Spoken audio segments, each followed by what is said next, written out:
আসসালামু আলাইকুম। কথা বলতে আসলাম বাংলাদেশ ভার্সেস সিঙ্গাপুরের ম্যাচ নিয়ে কথা বলতে আসলাম। তো বাংলাদেশ টিমে এত বড় বড় প্লেয়ার থাকতে ম্যাচ আজকে হেরে দেওয়া লাগলো, 2-1 গোলে আমরা হেরে গেলাম। তো লাস্ট টাইম হামজা চৌধুরী যে অ্যাসিস্টটা করলো রাকিব হোসেনের গোলটা দেখার মতো ছিল, যদিও রাকিব হোসেনের গোলটা গোলকিপার ঠেকাইতে পারতো, আনফর্চুনেটলি এত সিঙ্গাপুরের গোলকিপার মিস করছে। আমি যেটা বলবো সেটা হচ্ছে বাংলাদেশ টিমের গোলকিপারের আরও ইমপ্রুভ করতে হবে, যেটা জিকো পারতো সেটা ও পারতেছে না। একটা পাঞ্চ যদি ও ভালোভাবে করতে পারতো হয়তো ওটা থ্রো হইতে পারতো, তাহলে হয়তো গোলটা হইতো না।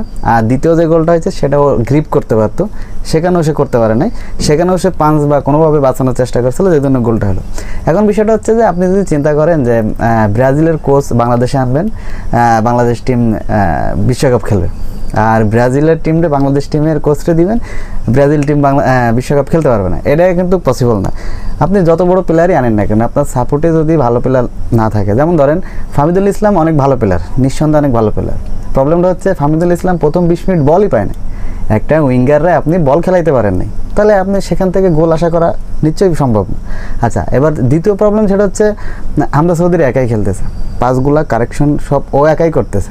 এখন তপু বর্মন বারবার দেখছিলাম বড় বড় শ্যুট করতেছিল, এখনও কার কাছে বল দিচ্ছিল? আপনি বড় শ্যুট করে বলটা দিচ্ছেন কার কাছে? আপনি বড় শট খেলে আপনি কি 22,000 দর্শককে বোঝাতে যাচ্ছেন যে আপনি বড় শট খেলতে পারেন? আর কেউ পারে না। এখন বিষয়টা হচ্ছে আমরা আবেগী বাঙালি, আমরা সারা জীবন ক্রিকেট করছি, ওইখানেও আমাদের ব্যথা দিছে। তো এখন রিসেন্ট টাইমে আমরা একটু কনভার্ট করতেছিলাম যে না, ফুটবল আমাদেরকে ভালো কিছু দিবে, এখানেও একই অবস্থা। এখন বিষয়টা হচ্ছে ফুটবল বা ক্রিকেট আমরা দুটো এক করতে যাচ্ছি না, দুটো ইন্ডিভিজুয়াল জায়গা, ওটা আলাদা আলাদা জায়গা। কিন্তু বিষয়টা হচ্ছে বাংলাদেশ খেললো কি, এত ভালো প্লেয়ার, এত সুন্দর অ্যাটাকে গেল, বাট শুধু মারতে পারতেছে না, শুধু পাসগুলা কারেকশন করতে পারলে আজকে ম্যাচটা হারা লাগে না। দেখেন এই সব সুযোগগুলো যদি আপনি আপনি যদি নিজের জায়গায় যদি ভালো না করতে পারেন, আপনি দেশের বাইরে কখনোই পসিবল না।